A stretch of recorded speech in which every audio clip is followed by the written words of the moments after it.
សំគ្រាសជួនណាតកើតនៅថ្ងៃអង្គារទី11មីនា1883នៅភូមិកំរៀងឃុំរកាកោះខេត្តកំពង់ស្ពឺបិតានាមជួននិងមាតានាមយុគសម្ដេចបានចូលសិក្សានៅវត្តពោធិព្រឹក្សហៅថាវត្តពលយម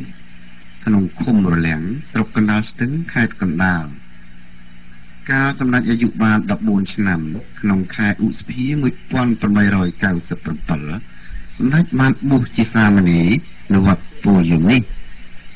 ក្នុងឆ្នាំ1889សម្ដេចបានទៅសិក្សាភាសាបាលីនៅវត្តឧណាឡោមនាទីក្រុងភ្នំពេញពេលនិមន្តវិលត្រឡប់មកវត្តពោធិព្រឹក្សនាឆ្នាំ1904វិញសម្ដេចបានទទួលបុព្វជិជាភិក្ខុក្នុងជនមាយុ21ព្រះវស្សាសម្ដេចបានទទួលនាមបញ្ញត្តិថាចោទញ្ញាណោបន្តមកទៀតសម្ដេចនិមន្តវិលត្រឡប់ទៅកាន់វត្តឧណាឡោមវិញដើម្បីបន្តការសិក្សាពីព្រះពុទ្ធសាសនានិងភាសាបាលីសម្ដេចចាប់ផ្ដើមសិក្សាភាសាសំស្ក្រឹតជាមួយនឹងឈ្មោះឥណ្ឌាម្នាក់ឈ្មោះឧត្តមបៃក្នុងឆ្នាំ1913សម្ដេចបានប្រឡងជាប់សញ្ញាបត្រកម្រិតថ្នាក់ទី4ដែលជាសញ្ញាបត្រដ៏ខ្ពង់ខ្ពស់ជាងគេបង្អស់នាសម័យនោះស្ដីពីការសិក្សាពីព្រះពុទ្ធសាសនាក្នុងឆ្នាំ1919សម្ដេចបានចូលរួមក្នុងគណៈកម្មការតាក់តែងវចនានុក្រមខ្មែររួចតមកបានត្រូវតែងតាំងជាលេខាធិការនៃគណៈកម្មការនេះក្នុងឆ្នាំ1922ព្រះភិក្ខុជួនណាតបាននិមន្តទៅកាន់ទីក្រុងហាណូយចំនួន8ខែជាមួយព្រះភិក្ខុហួតតាតដើម្បីសម្រិតសម្រាំងភាសាសំស្ក្រឹតនិងភាសាបារាំងជាមួយលោកវីហ្វីណូជាចាងវាងសាលាបារាំងនៅចុងបូព៌ាក្នុងឆ្នាំ1923ព្រះភិក្ខុជួនណាតបាននិមន្តវិលត្រឡប់ទៅកាន់ទីក្រុងហាណូយវិញដើម្បីបន្តការសិក្សាលើកនេះក្រៅពីការសិក្សាភាសាសំស្ក្រឹតព្រះសាមណសង្ឃអង្គជួនណាតបានសិក្សាពីអក្សរលើសិលាចារឹកជាមួយលោកវីហ្វីណូថែមទាំងបានសិក្សាពីព្រះពុទ្ធសាសនានៅក្នុងប្រទេសឥណ្ឌានេះក្រៅពីការសិក្សាភាសាសំស្ក្រឹតព្រះសាមណសង្ឃអង្គជួនណាតបានសិក្សាពីអក្សរ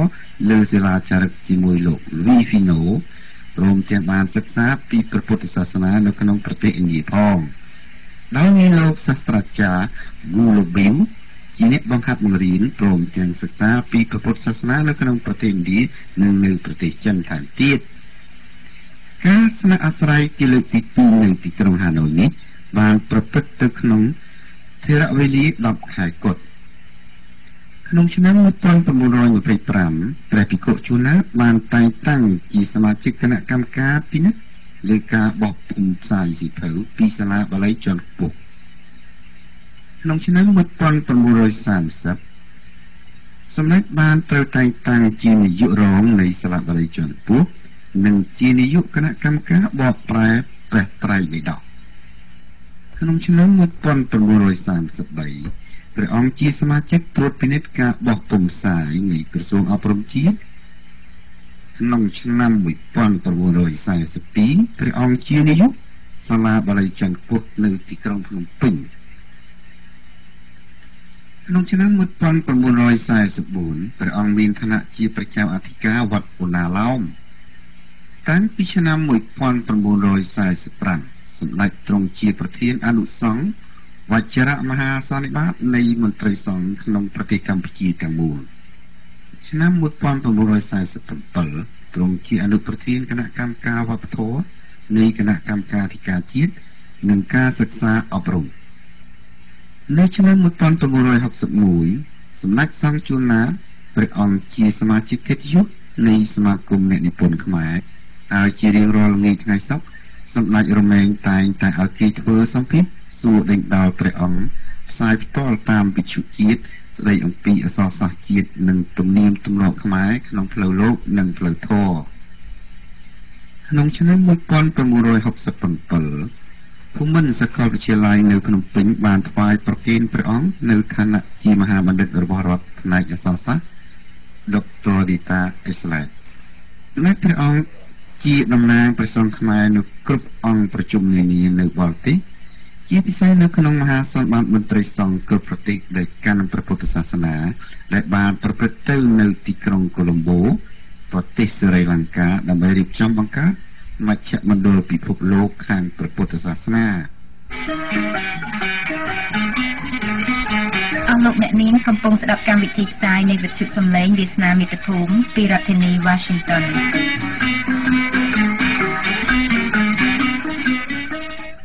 នៅឆ្នាំ1963សម្ដេចនរោត្តមសីហនុប្រមុខរដ្ឋកម្ពុជាទ្រង់បានថ្វាយព្រះកិត្តិយសដល់ពងពោះក្នុងឋានៈជាសម្ដេចព្រះសង្ឃរាជថ្នាក់ទី1សម្ដេចទ្រង់បានទទួលនូវគ្រឿងឥស្សរិយយសដូចតទៅ 1. Grand Croix de l'Ordre Royal du Cambodge គឺជាមេដាយរបស់ជាតិដ៏មានកិត្តិយសពងពោះបំផុតសម្រាប់ដល់ឥស្សរជនទាំងឡាយណាដែលបានបំពេញមុខងារដ៏ឧត្តមឧត្តមដល់ប្រទេសជាតិ 2. Grand Croix de l'Ordre Royal du Sovatra 3. Officier de la Légion d'honneur de la République française 4. Officier de l'Académie de la République française 5. Chevalier du Million l'éléphant et des parasols blancs du royaume du Laos ស្នាប្រវត្តិសំខាន់ទីច្រើនមានសៀវភៅសាមណេរវិន័យគឺជាវិន័យសម្រាប់លោកនេនអនុវត្តបោះពុម្ពផ្សាយនៅភ្នំពេញក្នុងឆ្នាំ1971សៀវភៅកហិតបដិបត្តិគឺការដែលត្រូវគោរពប្រណិប័តក្នុងរង្វង់គ្រួសារបោះផ្សាយនៅភ្នំពេញក្នុងឆ្នាំ1926សៀវភៅបដិមោក្ខសង្ខេបផ្សាយក្នុងឆ្នាំ1928វចនានុក្រមខ្មែរភាគ1និងភាគ2បោះពុម្ពផ្សាយនៅភ្នំពេញ1938ដល់ឆ្នាំ1943ការប្រហោះចុងក្រោយបង្អស់គឺសៀវភៅមច្ឆាមរណៈបោះពុម្ពផ្សាយក្នុងឆ្នាំ1970សូមជម្រាបថាគឺសម្ដេចព្រះសង្ឃរាជជួនណាតនេះហើយដែលព្រះអង្គទ្រង់បាននិពន្ធបទភ្លេងគោរពទង់ជាតិសូមពួកទេវតាទាំង3វគ្គតាមកំណត់បន្ថែមរបស់លោកអេងសេរីបានបញ្ជាក់ថាការកត់នៅជាក្មេងវត្តណាឡោមនៅឡើយក្នុងរវាងឆ្នាំ1950និងឆ្នាំ1960ពេលសម្ដេចសីហនុទើបឡើងសោរីលើកទី1នៅពេលយប់ជួនកាលរហូតដល់យប់ជ្រៅគាត់និងមិត្តភ័ក្តិរបស់គាត់តែងឃើញសម្ដេចសីហនុចុះឡើងកត់សម្ដេចសង្ឃជួនណាតដើម្បីស្នើសុំព្រះយោបល់និងព្រះបរមានផ្សេងៗសម្រាប់កិច្ចការដឹកនាំរដ្ឋឲ្យបានចម្រុងចម្រើនតែដល់ពេលសម្ដេចសីហនុរើវាំងទៅនៅឯចំការមុនវិញមិនសូវឃើញព្រះអង្គចុះឡើងកត់សម្ដេចសង្ឃទេសូមបញ្ជាក់ថាសម្ដេចសង្ឃរាជជួនណាតគណៈមហានិកាយទ្រង់ជាមហាបណ្ឌិត Grand Érudit និងជាអ្នករៀបរៀងភាសាជាតិ Rénovateur de la langue nationale រៀងរាល់ថ្ងៃថ្ងៃពុធនិងថ្ងៃសៅរ៍សម្ដេចសង្ឃនិងមន្ត្រីសង្ឃឯទៀតដូចជាព្រះពោធិវាំងហួតតាតលោកតាប៉ាងខិតលោកតាប៉ុនសំភាររមែងមុនមកបង្ហាត់បង្រៀនថ្មីវត្តទាំងតូចទាំងធំ